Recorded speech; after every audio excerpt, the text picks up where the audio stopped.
Good afternoon, everyone. This is Cheryl Neely. Most of you know me. Welcome to the Foreign Press Center's video conference briefing with Dr. Marvin Falk regarding the federal budget process. Please keep your microphone muted until you are called on to ask a question. You should be able to record the briefing by clicking on the record button on the menu at the bottom of your screen. If you do not see the record button, don't worry, we will record it and post it on our website. If you have technical problems during the briefing, use the chat feature to email the FPC host, and one of my colleagues will try to assist you. Rather chat, don't email. If the Zoom session fails or disconnects, everybody please log in again. And this briefing is part of our Understanding America series, which aims to help you as working journalists understand different aspects of US government and society a little bit better. So it wasn't designed for direct reporting, but it is on the record in case you need to use any quotes in your reporting. So without any more, I would like to introduce our briefer, Dr. Marvin Falk, PhD, who is a lecturer at the Schar School at George Mason University, where he teaches microeconomics and federal budget concepts, process, policy, and reform. And he also conducts research and writes for publication and provides consulting services. From July 2009 to December 2010, he directed the Federal Budget Reform Initiative of the Pew Charitable Trusts, whose objective was to improve federal policy by transforming the federal budget into a more relevant and useful source of fiscal information for decision makers and for the public. Previously, he headed the Financial Studies and Budget Process Group at the U.S. Congressional Budget Office. There was a little bit about the Congressional Budget Office in your invitation, if you'd like more information. And you also have Marvin's full bio attached to the Zoom login information that I sent. Dr. Falk will give a brief opening with a PowerPoint presentation, and then I will come back on and open the session to question and answers. Thank you. Well, thank you, Cheryl. I thank you for the invitation to come and talk about this. It's a topic that I've spent most of my life, it seems like forever, working on, and I'm happy to share with you what I've learned, some of what I've learned during that period. As I understand it, really what the reason you asked me in my assignment here today is to try to provide some context about the budget process, the U.S. federal budget process, that would facilitate the writing of news reports about the upcoming, on Friday, presentation of the President Biden's budget proposal for FY 2022. And I'm happy to do that. What I hope is that you will, from this brief overview, at least set the beginning of the conversation, you will see where it fits into a much broader process. So the first thing I would do is to try to provide a brief description of this federal budget process. And I've done that here on slide 1. And the bottom line for me, is you can read it yourself, is that the U.S. federal budget process is sharply different from that which many people assume government budgets work. And in fact, the way budgets are put together, in fact, although they are put together in a more simple way in a lot of other places. For example, you can see for sure right away that the U.S. federal budget process does not consist of the president and his closest advisors getting together, putting together a budget and sending it over to the Congress and say, enact it, or else we resign, or something like that, something drastic. This is instead, the U.S. budget process is very much more complicated than that. It's got many, many steps. There are enormous number of players in putting the budget together and involved directly in the budget process. It's time consuming. It takes, Congress often complains about how much time they spend putting together the budget, and they're only a part of it. And finally, it would be, I have to tell you that for some time, the federal budget process has been regarded as underperforming at best. Maybe you could, maybe the kind of words to say suboptimal. But this is not unknown to the members of Congress, to the president, to budget analysts. And in fact, there are many, many suggestions for how to improve the performance of the budget. And I'll talk about what I mean by suboptimal right at the end.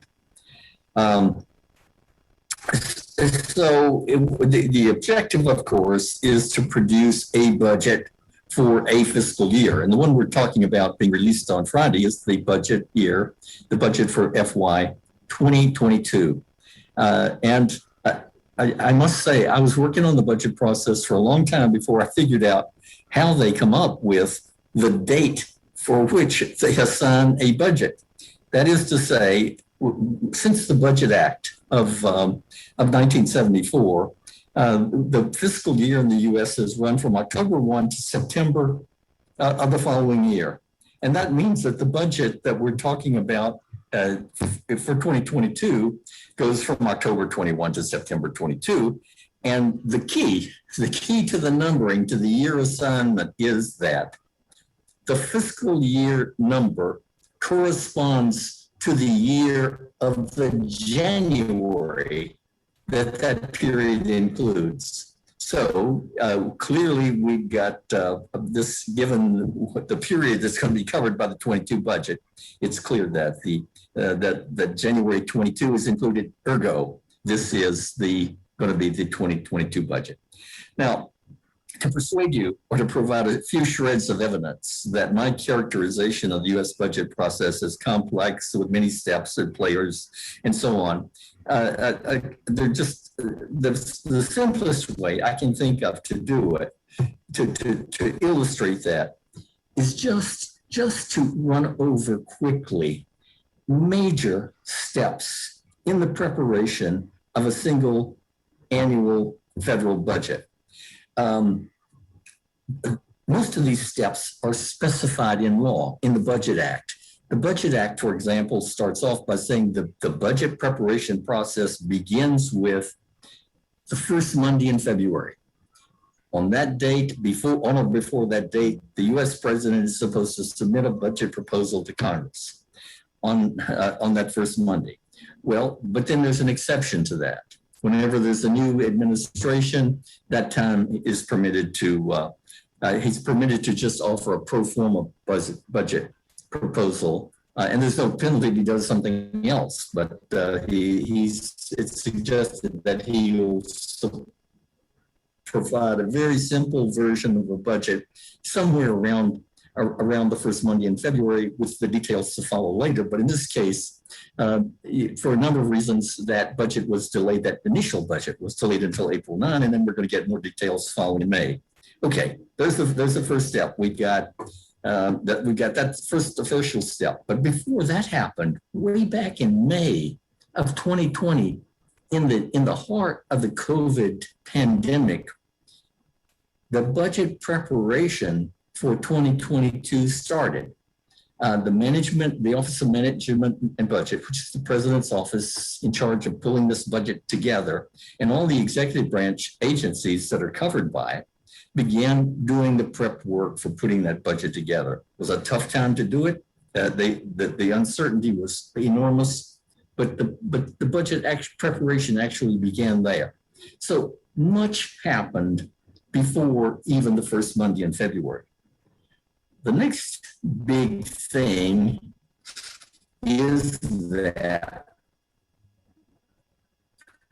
another two players appear: budget process and the U.S. Congressional Budget Office, often referred to just as CBO. CBO is intended to provide the Congress with the same support and help that OMB provides to the president.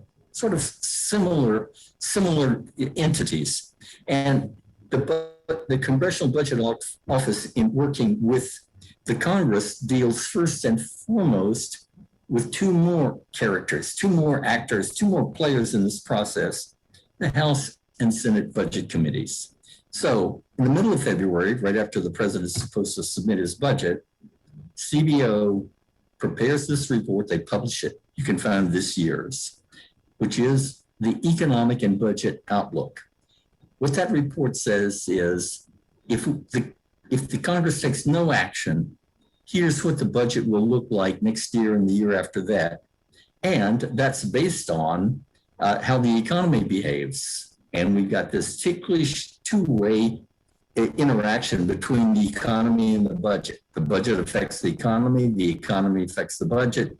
And the CBO is essentially trying to give the budget committees and the Congress a sense of where the budget will end, where the economy will be in the immediate future in the budget year, given that the Congress does nothing.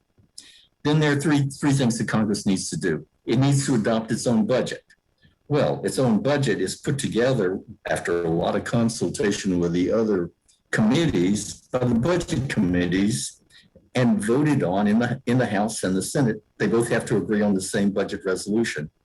That budget, which is in fact just a concurrent resolution, it's not a law. It's just it just sets the parameters, revenues, outlays, the deficit that the Congress is going to operate with. Then the Congress also needs to decide, as it's putting its budget together, whether or not it believes that current policy needs to be changed significantly from existing law. And if they believe that needs to happen to either save or increase the size of the budget, they can issue instructions to every other committee of jurisdiction telling them that they need to report legislation that would, for example, save X number of dollars or increase spending by X number of dollars. And they give them some guidance as to how they think that should be put together. Now, the Budget Committee doesn't have authority to compel the committees to do that, but it does have this authority.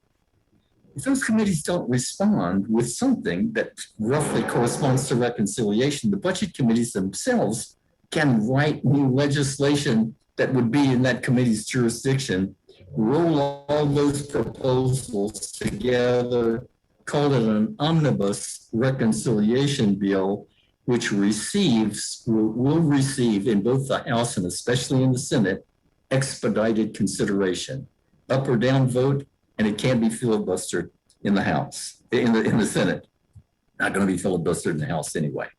And finally, the third thing that the Congress needs to do, whether that's one or two, is we can count. They've got to put together a budget resolution and decide whether or not they want to include reconciliation in the resolution. And then Congress also needs to complete its annual appropriations. If it doesn't, never mind if it doesn't, but no monies may be spent.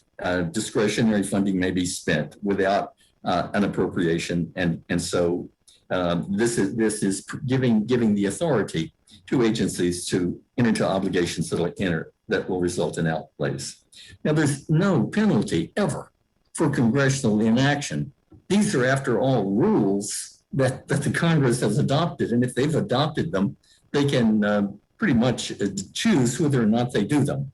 But nonetheless, even when they haven't completed their action, one thing for sure does happen. The calendar turns over, October 1 arrives, and the fiscal year begins. Sometimes with unseemly conditions in place. I want to do two more things now, two quick slides. I want to say a little bit more about the president's budget per se, a little bit more about the congressional budget, and then finally, I'm going to close by giving you some sense of what I mean by underperforming budget process. The president's proposal is supposed to be comprehensive of all federal activity, nothing off budget. That's a big principle in budgeting. We want it to be all fiscal action needs to be covered by the budget. two more things.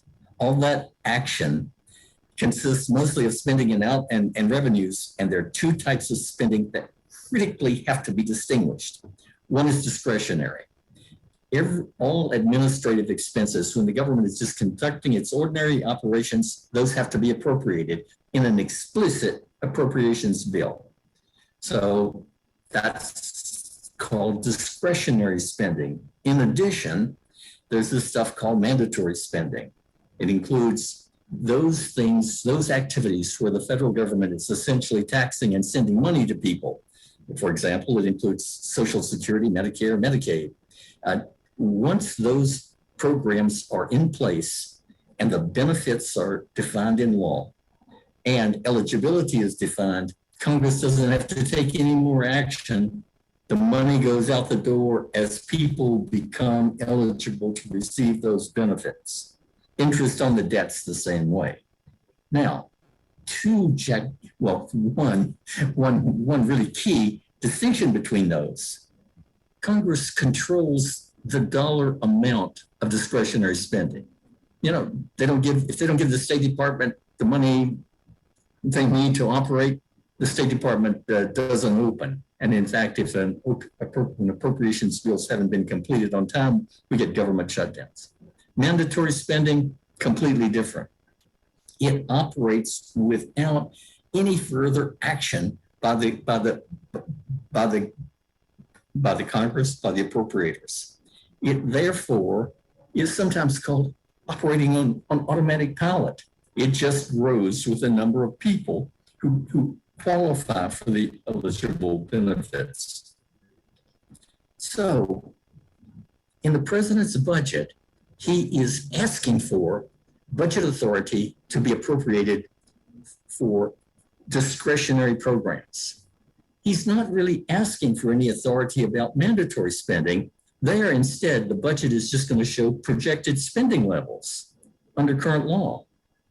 And what was surprising to people who don't pay much attention to the budget, discretionary spending is only about a third of all federal outlays.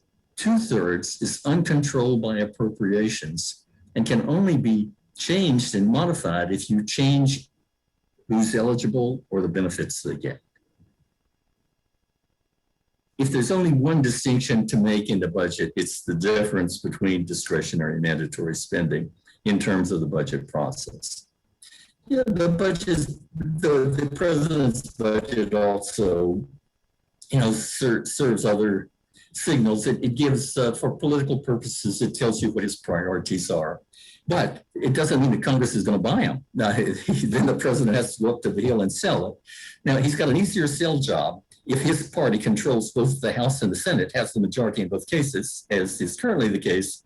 But even so, even when it's his own party, they might pick and choose from his budget proposal. It is, after all, as congressional staffers are fond of saying, oh, what's everybody getting excited about? The president's budget is just a proposal. Well, it's a proposal by the president of the United States, and that makes it more than just a. But it is still something to be that it doesn't happen by itself. Congress has to act to make it happen.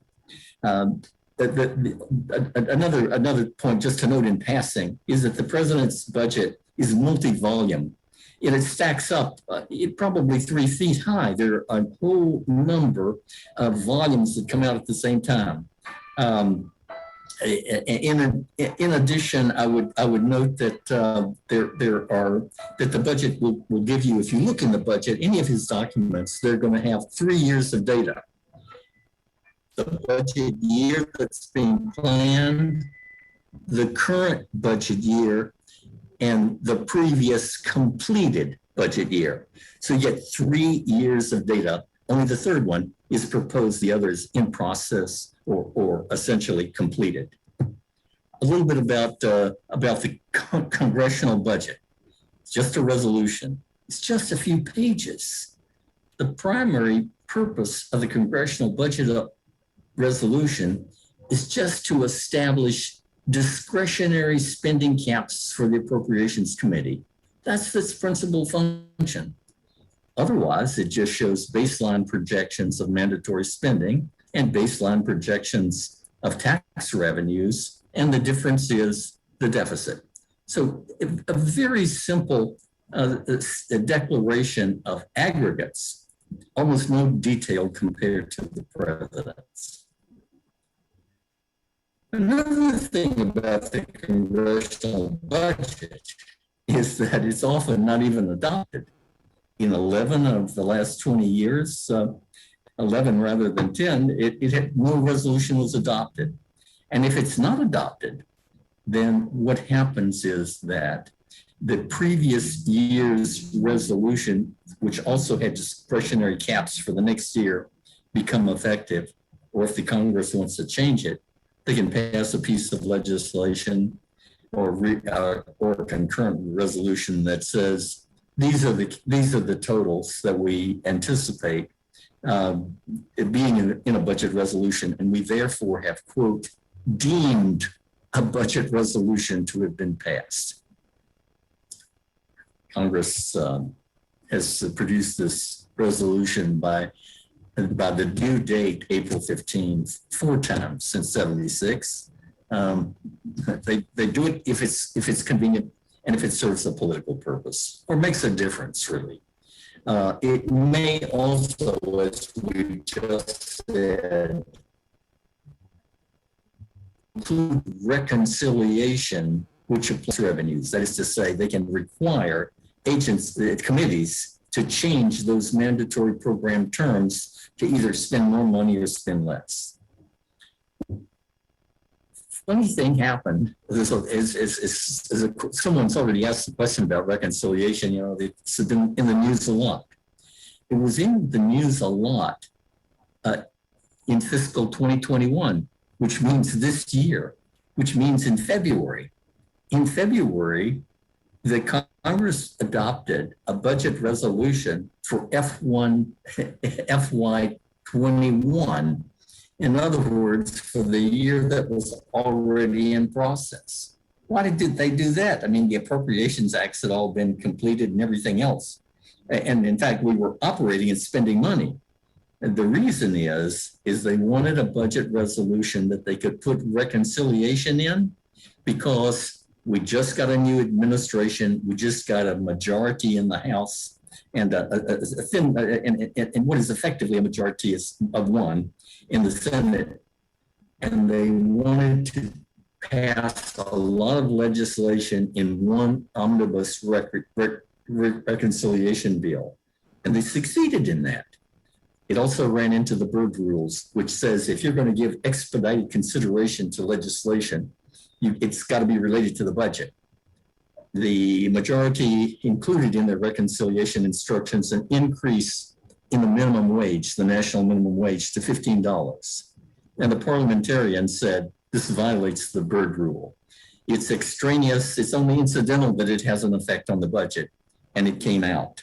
But the rest of the reconciliation was enacted as a part of reconciliation for the budget year 21, the one that was already in place. Finally, I want to say a little bit about underperforming. So the U.S. federal budget process, like budget processes everywhere, is carried out by humans. We don't have any artificial intelligence way of generating budgets.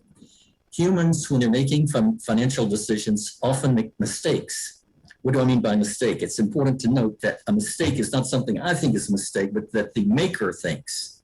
People, human beings, make decisions that are often in financial decisions, especially inconsistent with what they want to achieve in the long term. Humans do that.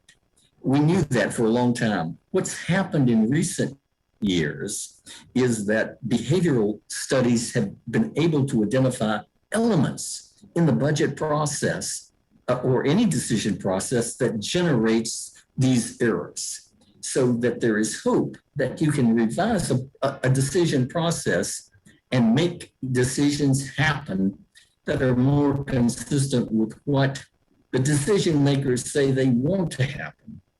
in the US, for example, members of Congress always say, you know, we want economic stability. We don't want to put the country at risk of a default. And yet, for the last 30 years or so, we have been on a trajectory where the US Treasury debt held by the public has been increasing without limit. And under current policy, it keeps growing without limit. That exposes the US government and economy to a risk that everyone says we don't want to take. And yet, the process keeps generating this result. The good news is that there is an enormous amount of research going on that would help Congress make decisions more consistent with what they say they want: financial stability and efficiency in program choice. And I personally am very optimistic that some of this work will succeed in improving the budget process, but it is currently, you would have to say, suboptimal at best. Based on that, I've had my chance. I would say this is a little bit of evidence to support the notion that my early characterization of the budget process as having these properties is approximately correct. But enough for me. Let's talk about what other people are interested in, Cheryl. Let's go on. Okay, wonderful. Thank you so much for that, Marvin. He asked me to call him Marvin instead of Dr. Fox. That's why I'm calling him Marvin. There was a little bit of a sound issue just at the beginning of some of your sentences.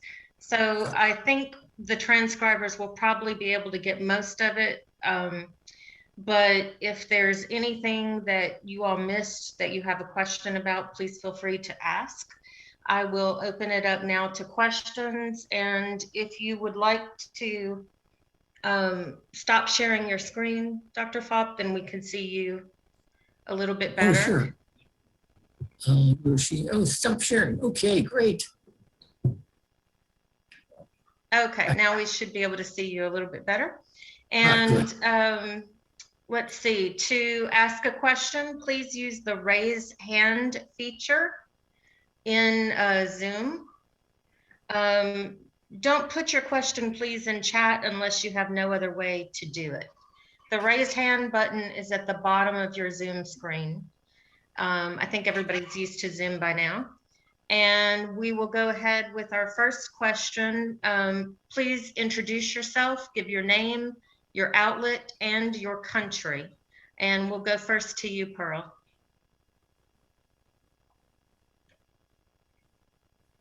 Unmute yourself. Yeah. Thank you very much. Hello, Dr. Power. Thank you so much for your presentation.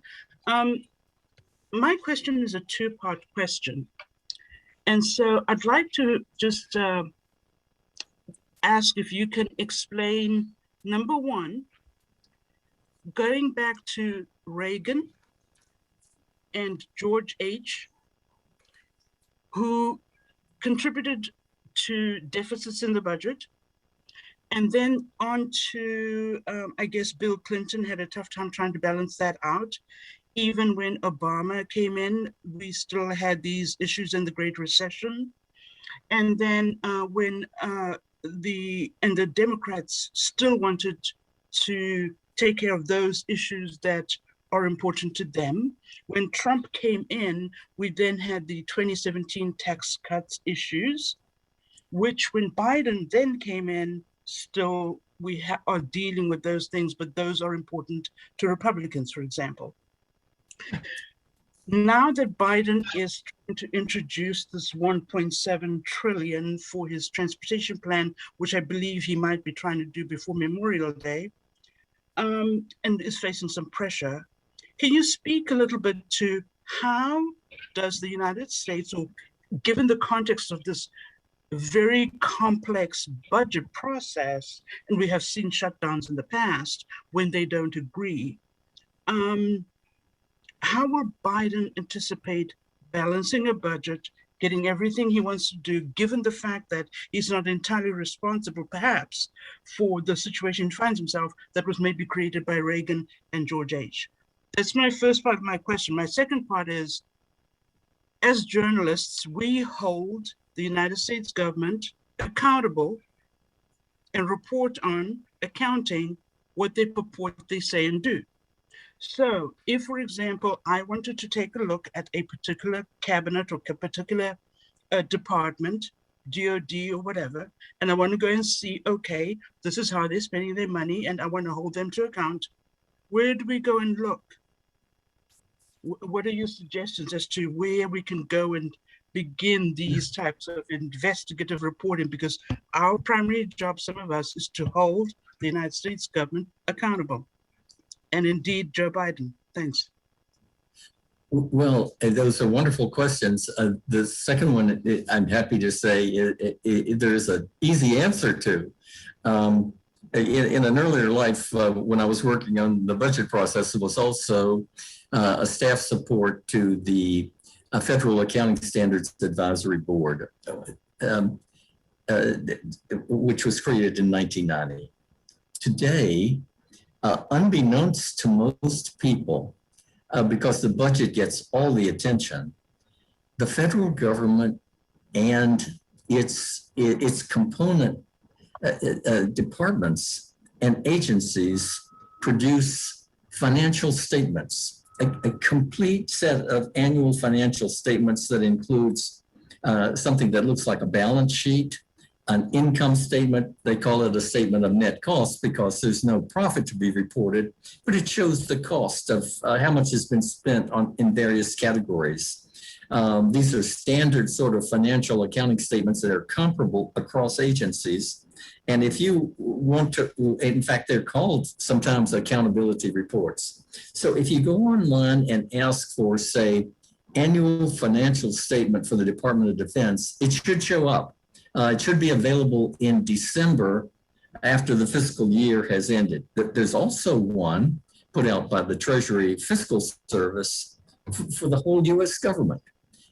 Again, the budget is a great source to look at.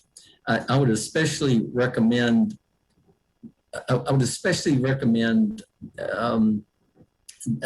a volume called Analytical Perspectives. It's not the budget proposal, but it's an explanation of what's really going on in a lot of agencies. But first, the direct answer to your question, Pearl, is the financial statements of the U.S. government and agencies. And I think you'll find that to be useful. And if you don't find it to be useful, there's this board, Federal Accounting Standards Advisory Board, that can modify the accounting standards and require disclosure of information you'd like to see you don't see there. Now, the way I interpreted the first part of your question is that Republicans tend to be somewhat fiscally irresponsible with tax cuts. And it sounded like you were implying quite the same thing about the other party, but sort of that they were tended to be sometimes fiscally irresponsible about spending programs. Now, maybe I'm putting words in your mouth, but what I think you're correct. I'm saying that each side of the aisle wants to take care of those issues that are important to them. But some of those decisions since Reagan seem to have put the United States budget in a predicament it shouldn't be in today. Well, there's no question that both tax cuts championed by whatever party, tax cuts have increased deficits in the debt. At the same time, there's no question that we don't pay for very much in terms of new taxes of spending increases. What I would say in trying to be, completely as nonpartisan as I possibly can, I would say that budget balance gets balanced budgets and not increasing the debt gets lip service from both parties, but it is not honored consistently in terms of the policy choices they make, that deficits and debt have been increased by both parties. In fact, if you really wanted to be, if you really wanted to be harsh, and I wouldn't say this, but I've heard people say, fiscal irresponsibility is the only thing that the parties really agree on. Now that's slightly funny or slightly sad, depending on your perspective.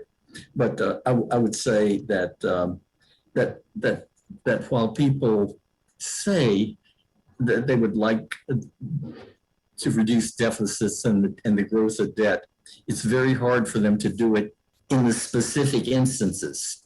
You know, when a bill comes up, the first thing they don't ask is, does this increase the debt or the deficit? They ask, does it give something to a constituency that needs it? Or would it produce benefits greater than the cost? And if they get past that, they say, well, debt happens. I'm not sure that's a satisfactory answer, but it's the best I can do because I think I'm agreeing with you, but I'm not sure. Yeah, thank you. Okay, do we have anyone else who would like to raise their hand and ask a question? I know this is a complex topic. I don't see any hands raised, so let me ask you. Oh, we just got two more. But I wanted to ask also, once the president's budget proposal goes to Congress, can you speak very briefly about how it makes its way through the various committees in Congress? Sure. And then we'll go back to the journalist questions. Don't take too long, just what is appropriations and budget and ways and means, and why would there be a hearing in foreign affairs and so forth? Yes. Well, okay. So there are committees throughout the Congress that have an interest in everything. The State Department, DOD, you know, they have their own names, both authorizing and appropriations. And so they will be quick to see what priorities, what programs, what changes the president is proposing. If they are of his party, they are very likely to be reached out to by someone in the administration. And even if not, they will prepare legislation that would accomplish that purpose, that narrow purpose, that specific purpose that's within their jurisdiction. They'll introduce it, it'll get referred to the appropriate committee, probably to the committee of the person who drafted it. And the committee chair will arrange hearings, and they'll invite proponents to come and defend the policy, and often some critics. Then if the committee, a majority of the committee likes the proposal, they'll mark it up, making a few changes and vote it out of committee. And then it goes to the speaker in the House, for example, who might schedule a vote on that legislation. Certainly, if he or she endorses that legislation, that'll happen pretty quickly. So it's just a matter of individual members of Congress translating or receiving from the administration some draft legislation and introducing it, getting it referred to committee, having committee hearings, and then reported back out to the committee as a whole, which is what the whole House and Senate are called. Great. Okay, so next we'll go to a question from, please forgive me if I mispronounce your name. Is it Masaki Kondo from GG Press, Japan? Thank you very much for doing that, Professor Nishiri. My question is about the debt ceiling. The debt ceiling will come back in August. I'm just wondering how it would affect the budget process for the fiscal year 2022 particularly. And then second question will be, do you have to have a 60 vote in the Senate? Can you do it in 50 votes? Thank you very much. Sure. Okay, so the debt ceiling has been around since about 1920. The Congress first originally used to have to approve every time the Treasury wanted to borrow money, they had to approve an amount to be borrowed. But in I think the second Liberty Bond Act of 1920, was right after World War I, they said, okay, we're not going to do that anymore. We're just going to say Treasury can manage the debt at its own, with its own timing. We're just going to put a cap on the seal on how much debt they can be outstanding. And by the way, there's a special definition for what is covered by the debt ceiling, and it's not exactly the same. It's actually a little bit bigger than debt held by the public. Okay, so that's what we're talking about, the debt ceiling. And since 1920, the debt ceiling has gone up, up, up, up, up, up. As far as I can tell, there's very little evidence that the debt ceiling affects policy, except in the following way. As the actual debt approaches the debt ceiling, Congress, actually the majority party, whether it's Republicans or Democrats, doesn't matter. The majority party knows that what they need to do is to increase the debt ceiling, because if we hit the debt ceiling and we couldn't issue any more, one of the things that this would mean is we would have to finance all spending without an increased borrowing out of taxes. And there's a big gap between what we spend and what we collect in taxes. It would be a draconian cut, and nobody could handle that. So it's a nuclear option which no party will accept. However, the majority usually has to get that debt ceiling increase passed, because they know that it's catastrophic if they don't. Well, this puts the minority in a great political position. They say, we're not in favor of increasing the debt ceiling. They really are. When they were in the majority, they voted to increase it. But the majority has the responsibility of getting the debt ceiling increased to avoid a crisis. And the minority gets a free ride of saying, we're fiscally responsible, we're voting no. It has very little consequence. It produces great theater. It's the great monster. What happens if we don't get the debt ceiling raised? But it's in everybody's interest that it be raised. It's too late to control the debt. It's like saying to have a debt ceiling is like having a credit card and spending all the money you want to, and then when you have to borrow the money to pay it back, you say, "Well, I'm not paying it back. That's it. That's a default." So I would not expect anything other than the debt ceiling to be raised in August if we come close to hitting it, and the Senate will find a way to pass it one way or the other, because you couldn't live with not being able to issue more debt. Okay, thank you. So next we'll go to Alex Rafoglu from Tehran News in the country of Georgia. Go ahead, unmute yourself, please. Yes, thank you, Cheryl. It's great to see you here.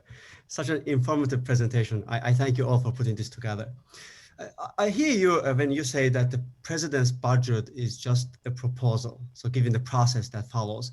But for outsiders, particularly in the foreign policy field, it is also perceived as a statement of, values and priorities of the current administration. Do you think we are reading too much into it? To put it in the context, let me ask you, if any government is in need of more funding from the U.S.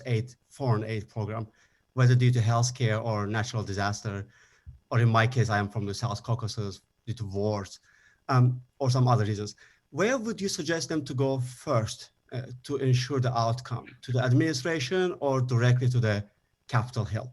And one more, if I may, since we have here about budget and policy. The president's first budget request, known as the skinny budget, just came out, I think, last month, and it requires about $64 billion for the State Department and other international programs, some 12% increase from the last year's enacted level. this is a major increase, but also, very less than what many analysts claim, was likely needed. I'm wondering if you can also help us with translating this into the policy framework and the budget process. Thanks so much. Yes, absolutely, Alex. I would agree with you. I would agree wholeheartedly that it's more than just a proposal. It is a statement of priorities, a statement of worldview, a statement of responsibility, and I believe in every case that it is sincere. I don't think it's just showmanship.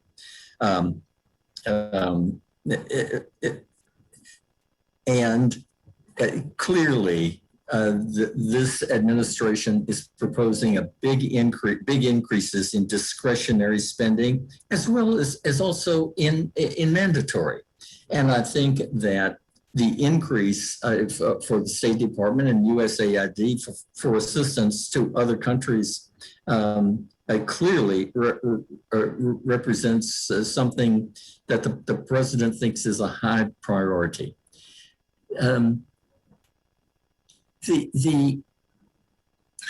Right. So, the whole problem, I think, with the problem of scarcity, which is one which we deal with in everyday life, we can think of good ways of spending money in excess of the amount we have, and I think that's a human inclination. But it's also a problem. It's a problem in the sense that if there are more beneficial uses of resources for those dollars than we have dollars, then those choices are pretty hard. And it's rare that there's an easy choice. If you've got 5 beneficial uses, I don't want to get specific, but it could be international, could be domestic, could be education, could be whatever. All of those offer some benefits to someone, and it's hard, and we would prefer not to have to choose between them. And I think that very impulse, the desire not to have to put children above old people, for example, is one of the reasons that it's very hard to avoid increasing the deficit when the need, which is always there somewhere, appears great. But in any case, the one thing I wanted to say is I agree with you completely. It's more than just a proposal. It's a statement of values. And every country, every nation, every group, every people need those kinds of statements made on their behalf. Thank you very much. And Alex, I accidentally said you were from Georgia. Your out covers Georgia and Armenia, but you're from Azerbaijan. So I apologize for that. Let's see. So Pearl has another question, but let's see if we have any from anyone else first.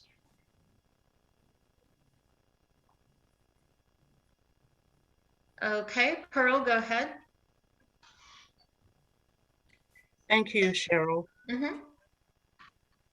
So I have a follow-up question, and I'm not even sure if there is an answer, but I'm thinking about the audiences that that we are here for, and that for my outlet is Power FM, and that is Johannesburg, South Africa, Southern Africa, predominantly Pan-Africans and the continent of Africa.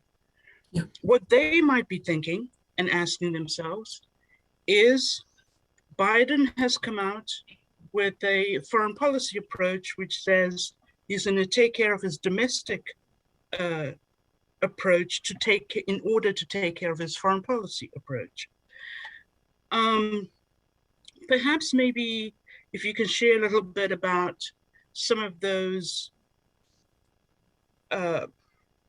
people or entities or spaces around Congress, both the House and the Senate, for example, who might be advising them as they consider whether or not they approve President Biden's budget, given that even though Biden has this big infrastructure bill and other things that he personally wants to see happen, he is immediately faced by multiple parallel international crises that are happening and will put pressure on him depend on those domestic issues he wants to do. Israel-Palestine issue we've just seen right now, the surge of COVID-19 in India, the genocide and humanitarian crisis in the Tigray in Ethiopia, Chad, Mali apparently just had a coup today, Mozambique, counter terrorism in all over the continent of Africa, right? So how then, or who are those entities and how does that function, those researchers or think tankers in the Washington space that advise, supposedly, Congress, because I don't believe that every congressman has the necessary individual expertise to understand every nuance of emerging immediate crises on the continent of Africa, for example, that Biden might be facing today, just today alone, just from this morning, which pose pressure as he is trying to accomplish these other domestic issues, and how that might play out in terms of what budget or what money the United States, the rest of the world is anticipating the US is going to lead. It's going to need resources and money within its budget to lead. And so how does that kind of link in so that I mean, obviously, yes, it's not a bottomless purse. So how does the United States lead and compete with China, where China is, China and Russia are big competitors on the African continent, where the United States doesn't have endless money. How does that play out? Well, Pearl, I like your question because I would like to have it answered too. But I think it's fair to say that this is you've got the right people on the line, just the wrong spokesman. This really sounds like the function of the State Department to provide that kind of information, not only to the president, but to the rest of the government and to the country. And I am certainly no expert on foreign policy, on Africa, all I know is what I've read in the paper about the issues that you raised. And I think it's right in the State Department's function to inform U.S. policy on those questions. And as far as I know, I don't have any evidence that they aren't energetic, intellectual, competent, and on the case. Okay. No answer. So Congress legally in the budget process would lean, the people that would inform them in the budget process would just be the committees and subcommittees. Who's informing them so that they can make the decisions in this budget process? I think a lot. I would just add, and also their constituencies. Okay. People in their district, different, there might be diaspora communities in a congressman's district, for example, that might be meeting with them about certain issues. So that's another way that it happens. Dr. Falk, go ahead. Thank you. And back to you, back to Cheryl. I think this is we found the right place to get an answer. I'm not at it. All right, and I apologize, Pearl, I was looking for a couple of resources and I didn't hear all of your question, but if you want to send a follow-up, we'll see if we can get Sure, thanks. Get it answered to whoever it needs to be answered. Okay, let's see. I don't see any other hands raised at this point. Do we have any final questions?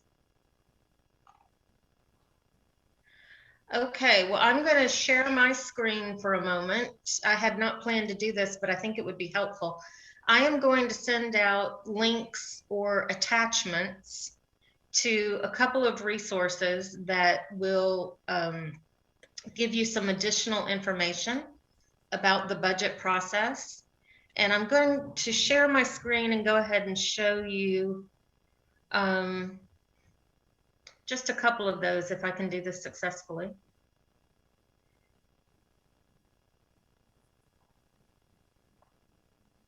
Carlos, do I have the ability to share? Okay, no. Okay, here we go. Okay. All right, so first was a link that I included. Oh no, my internet closed.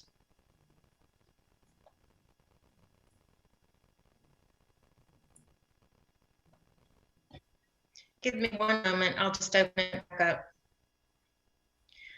One site that I linked in your RSVP confirmation was usa.gov/budget. And I already sent this link to everybody, but this is a very simple overview of the budget process. And it's got, basically it's in an infographic form. So it's very easy to get just this very, very basic overview. Here's the fiscal year that Dr. Falk mentioned. How does the government get its money? It comes from borrowing it. He talked a lot about the debt and taxes and revenue, and then what you spend money on. So he covered this as well, very well.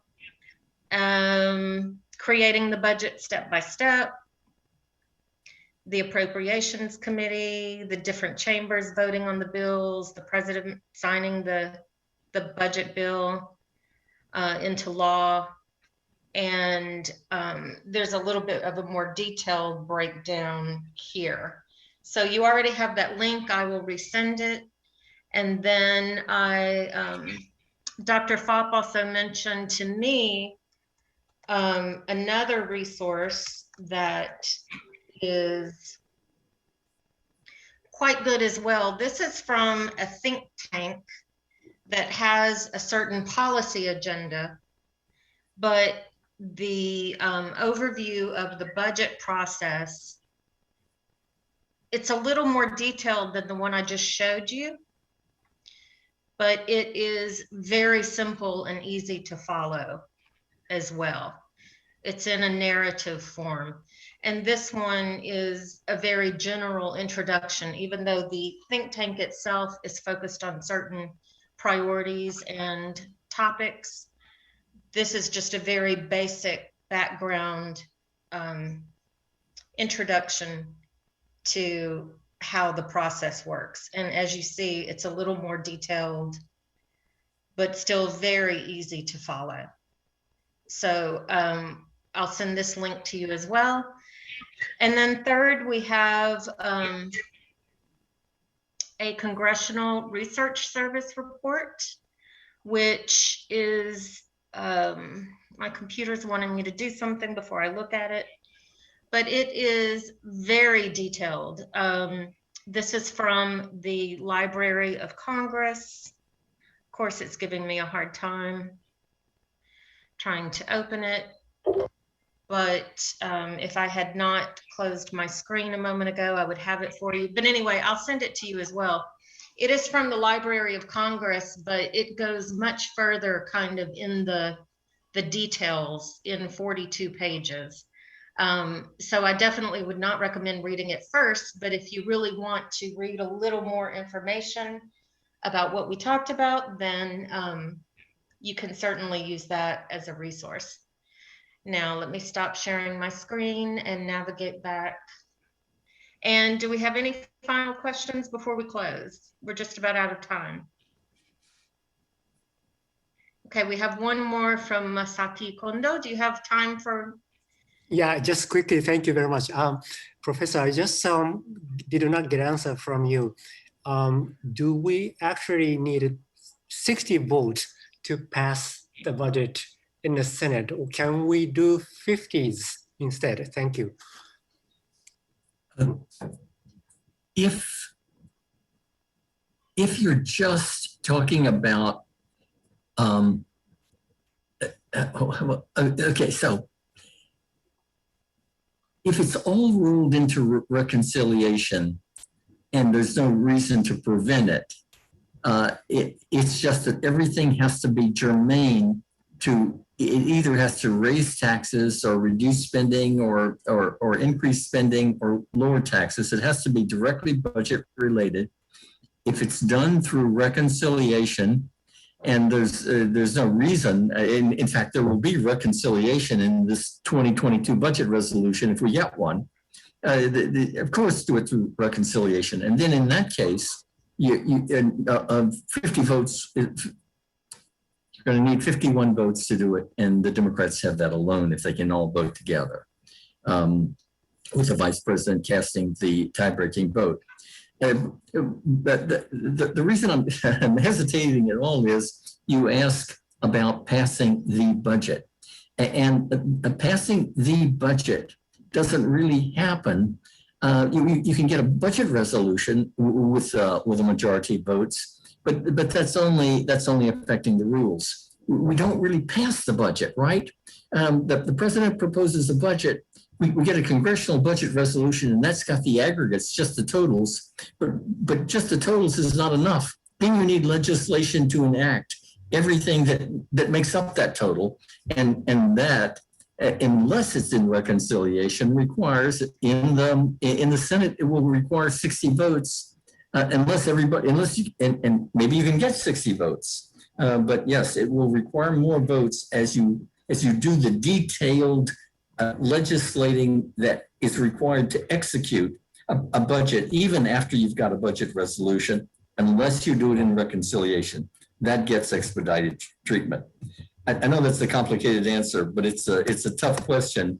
And we don't just approve the budget. We approve the pieces one at a time for the most part. Thank you. Okay. Well, thank you so much, Dr. Falk, for being with us today. We really appreciate your time.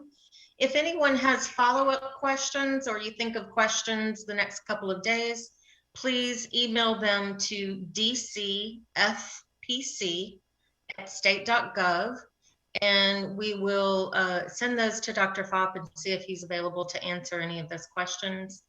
A transcript of the briefing will probably not be posted to our website this afternoon.